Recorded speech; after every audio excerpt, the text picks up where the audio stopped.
Мемориальный комплекс славы имени Ахмата Кадырова. Делегация из нашей республики и министр по национальной политике Чечни Ахмед Дудаев возлагают цветы к мемориальной плите Героя России. Сегодня в Чечне проживают 1237 татар. В 2002 году здесь организовали национально-культурный центр наших соотечественников. И этот визит – еще один шаг в укреплении межнациональных и культурных связей. Позвольте мне поприветствовать вас от лица Рамзана Ахматовича Кадырова. Я от себя лично на гостеприимной чеченской земле проживает более 1200 представителей татарского народа. Они представлены во всех органах власти и вносят достойный вклад в социально-экономическое развитие Чеченской Республики. Татарстан и Чечню связывают братские отношения. 22 года назад Ахмат Кадыров и Минтимир Шаймиев подписали историческое соглашение о сотрудничестве и восстановлении экономики, возрождении долгосрочных связей между республиками. 2 года назад документ обновили Рустам Минниханов и Рамзан Кадыров. От имени Раиса, главы нашей республики, Рустам Нургалиевич, от имени правительства и от себя лично приветствую вас. Между Татарстаном и Чечней крепкие экономические связи. Почти весь грузовой автопарк Чечни состоит из татарстанских КАМАЗов. Мы поставляем медицинское оборудование, стройматериалы, сотрудничаем в области машиностроения. Россия сильна, когда сильны ее регионы, подчеркивает Василь Шейхразиев. 3 года назад специально был объявлен год дружбы народов, проживающих в Татарстане, и каждый народ смог показать себя со всех сторон.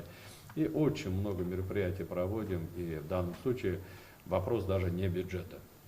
Вопрос, чтобы каждый народ, который проживает, мы говорим, в Татарстане, Чеченской Республике, России, чувствовал себя полновластным хозяином и мог проводить достойно все свои национальные праздники, вести свою традицию, работать над сохранением своего языка, веры. А когда говорим ислам, да, вот 2 года назад, 1100-летие принятия ислама, в Волжской Болгарии мы очень так достойно по поручению Владимира Владимировича на федеральном уровне провели. Муслим Хучиев отметил, 2024 в России объявлен годом семьи. Межнациональные узы, как и родственные, будут только крепнуть, уверен он. Этому способствует дружба руководителей 2 республик. Мы всегда чувствуем с вашей стороны уважение и дружбу.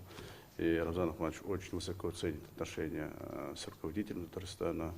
И очень тепло, с уважением всегда о нем говорит и ставит нам в пример.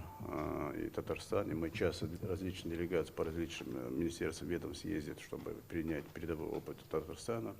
Тем более у Татарстана есть чему поучиться, и мы активно этим пользуемся. В Грозном есть улица Татарская. Проживают ли здесь татары, мы не знаем. Но сейчас делегация нашей республики направляется к месту компактного проживания татар, станицу Гребенская. Национальный совет расскажет о работе Всемирного конгресса татар и наметит планы на 2024 год. Большой рабочий тур по регионам Северо-Кавказского округа продолжится и завтра. Уже сегодня вечером нас ждут в Кабардино-Балкарской республике. Алия Хайрудинова, Владимир Гурьянов, ТНВ, Грозный.